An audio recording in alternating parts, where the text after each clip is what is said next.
Welcome back to AfricaCom TV. AfricaCom, of course, and AfricaTech are looking to accelerate the enterprise digital transformation on the African continent.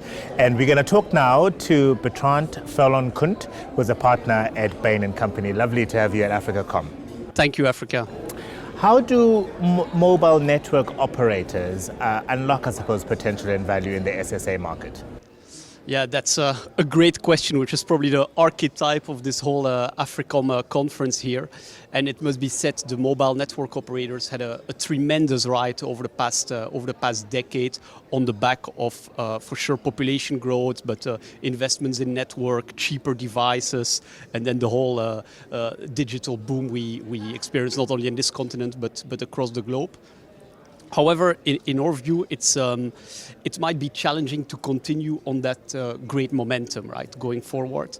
You see a couple of things. I mean, first of all, nobody's using voice anymore, right? So data, but the growth in data doesn't seem to be sufficient to offset the decline in voice revenues, which have been very juicy for the operators. I'm sure, especially here in South Africa, we pay far too much for our voice per minute. That's one thing. And then you double click on data. For example, by the way, in some of the more advanced African countries, data revenues are now bigger than voice revenues.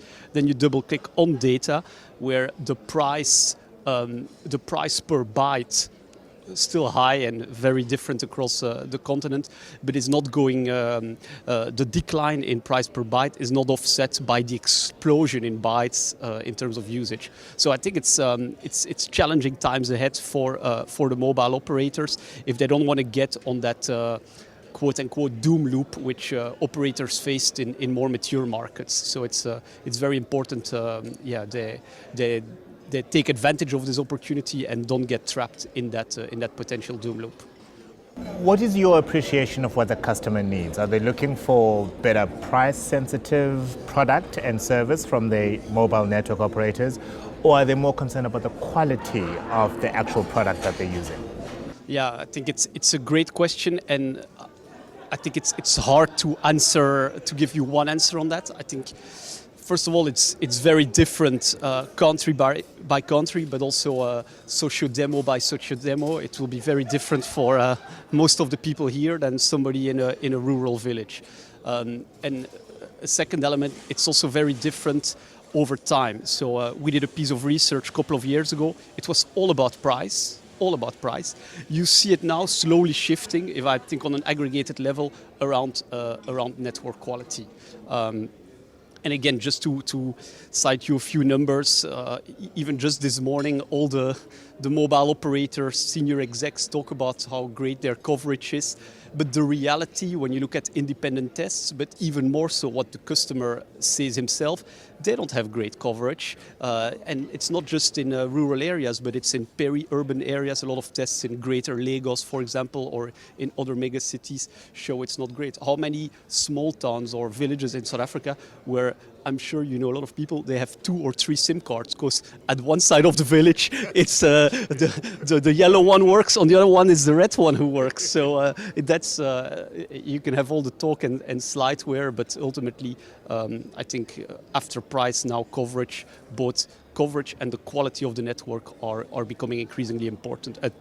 Become the number one driver. This is what, just to summarize, what the African customer says us based on the research in the 6 leading markets here. So where then lies the future? Is it in rolling out 4G and 5G and all those wonderful, new technologies in this space, or is it more in the sort of added value aspect to the customer when I'm able to do my banking on my phone? Where do you think the future lies? Yeah, that's a hard one, right? Do you become, as an operator, a pure infrastructure provider with the best 4G, 5G? Or do you do all those funky things like providing banking, providing content, providing Uber-type services?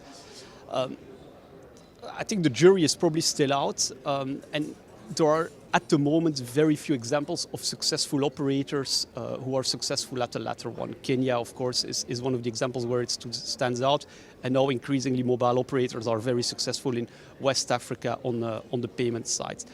That being said, ultimately an operator can only spend a rand or a dollar only once, right? So where does he want to allocate that incremental dollar? Is it in the extra elements of the ecosystem, or is it in an extra tower, or is it in deploying 5G?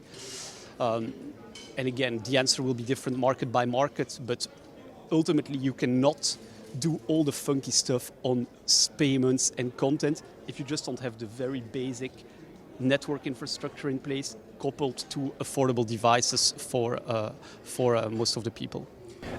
I suppose parting question from me, you've alluded to the fact that it depends market by market. Companies, I imagine, playing in this space will need to not only see South Africa as a market, but will need to go Cape Town. Yes. What is Cape Town's needs compared to Bloemfontein, Yes. compared to Johannesburg, compared to Lagos, compared to Nairobi, Yes. compared to... Very true.